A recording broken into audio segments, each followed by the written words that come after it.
Magandang hapon po sa lahat. Tayo nagbabalik ulit dito sa ating munting channel, Samuel Soriano TV29, para mag-discuss ulit ng another coins na ating hawak kung magkano ng kanyang presyo sa ating mga online selling. At ito ay ating hilig po talagang mangolekta. At isa naman tayong kolektor.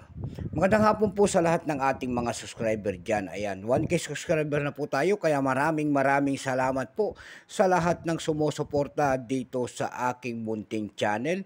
Lalo na po yung ating mga subscriber. Thank you so much sa inyong lahat po. Ayan, kung saan kayong dako ng mundo po. Maraming salamat din po sa nanonood doon sa ating FB page, Samuel Soriano. Lahat po na nakapalo doon sa ating FB page. Thank you so much sa inyong lahat at mabuhay po kayo.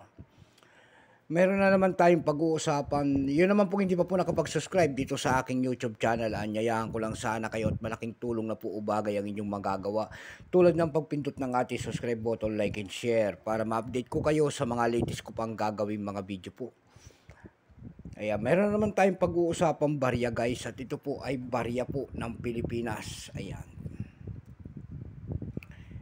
1 sentimo po ni Lapu-Lapu. Ayan.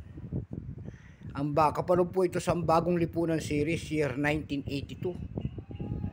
Ayan, titignan natin ang kanyang presyo sa ating mga online selling. At bago po yan, kilalanin muna natin siya.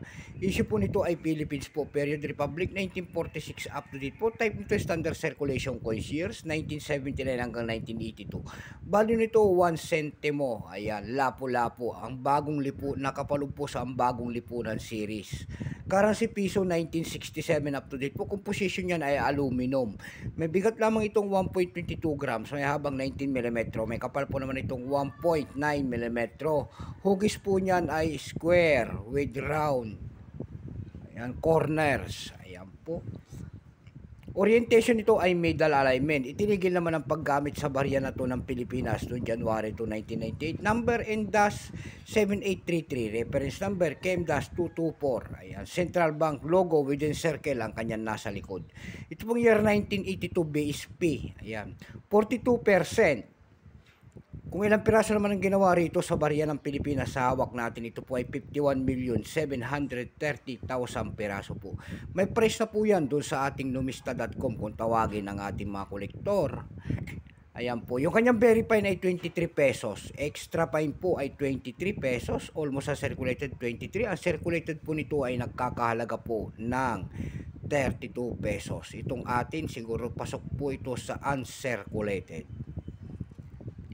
Napakaganda pa yan. Tayo naman po ay dumako sa kanyang mga presyo sa ating mga online selling. Ayan, tulad ng ebay.com po. Ayan, sa ebay.com mayroon tayong nakita nagbebenta doon ng $9.99. Tatlong piraso po nito. Meron naman tayong nakita doon na $7.70.